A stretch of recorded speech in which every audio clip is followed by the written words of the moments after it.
in, so be careful with that.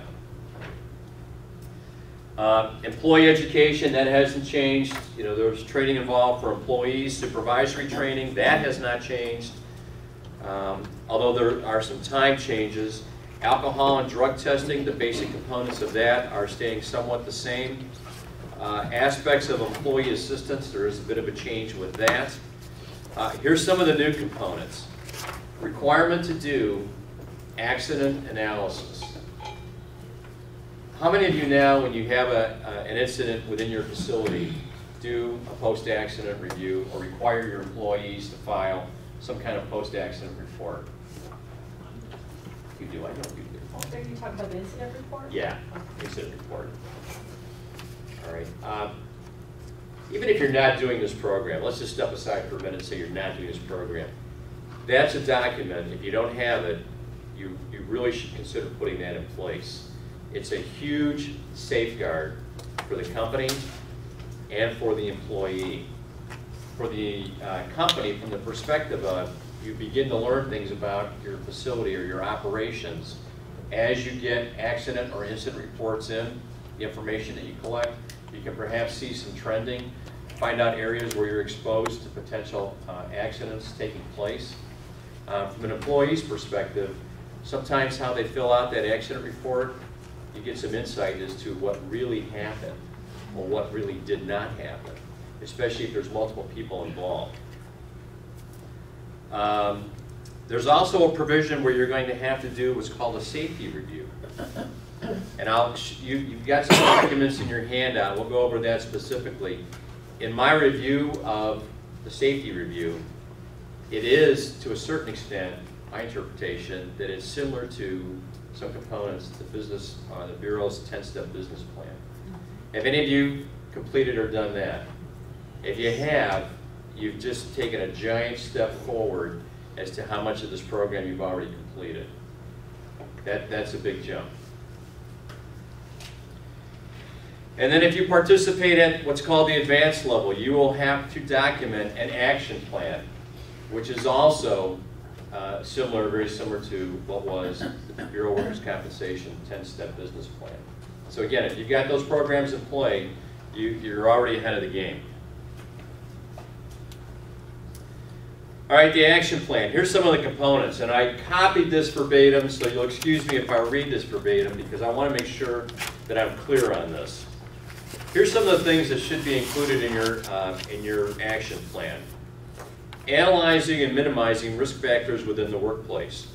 Ensuring the safety of all equipment, training employees to perform their jobs safely, developing and enforcing work rules that support safety, accountability, I love that word, accountability for supervisors to address safety issues, analysis of accidents, reiteration basically of a component that they want you to have, to determine need for improvement, encouraging and rewarding employees for bringing forward safety issues. Sidestep to that, do any of you have an incentive program?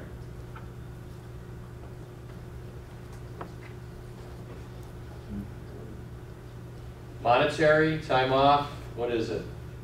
Depends on what they got. Everything, and both. Both? Yeah, we use both. Okay. I'm a big fan of incentive programs. I am not a big fan of monetary safety incentive programs. And I can later explain to you why I kind of think that way.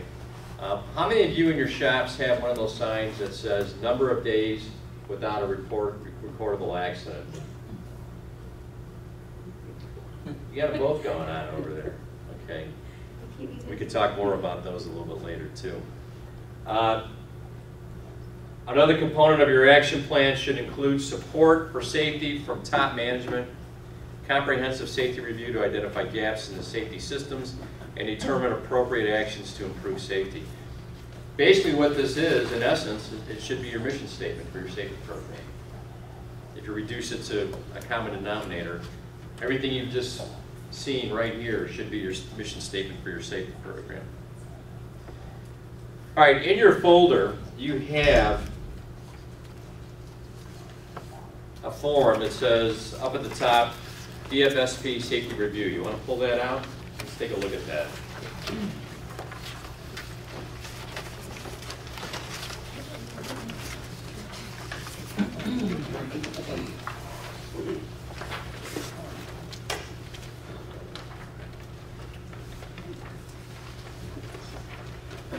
A couple of forms that you have today have not been officially distributed by the Bureau.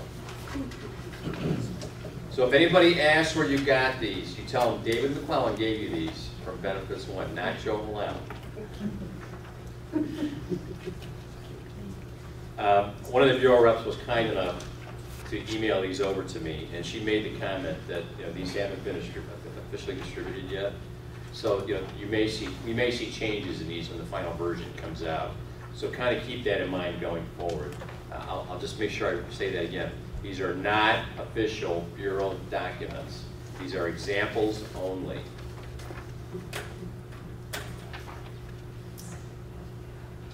If you look through some of the components of what is on here, you'll see that some of the questions and criteria that they're asking you to do for the safety review is in essence similar to what you did if you performed a 10-step business plan analysis.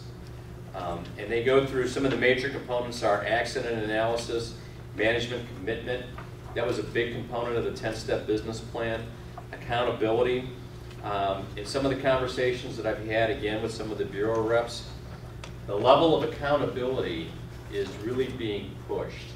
They really want to see companies that are, they're talking the talk, they want to make sure that they're walking the walk. OSHA, for that matter, is also looking at different levels of accountability. On their website recently, they pushed and are altering their fine schedule and how they're going to calculate fines to a much different weight-based fine system. Their assistant director publicly made comments 2 days ago that they are seriously considering or lobbying to push for litigation that results in jail time for company owners, company managers, or supervisors that are found to be negligent in their duties as it relates to enforcing or using safety rules. So that level of accountability is really being stepped up.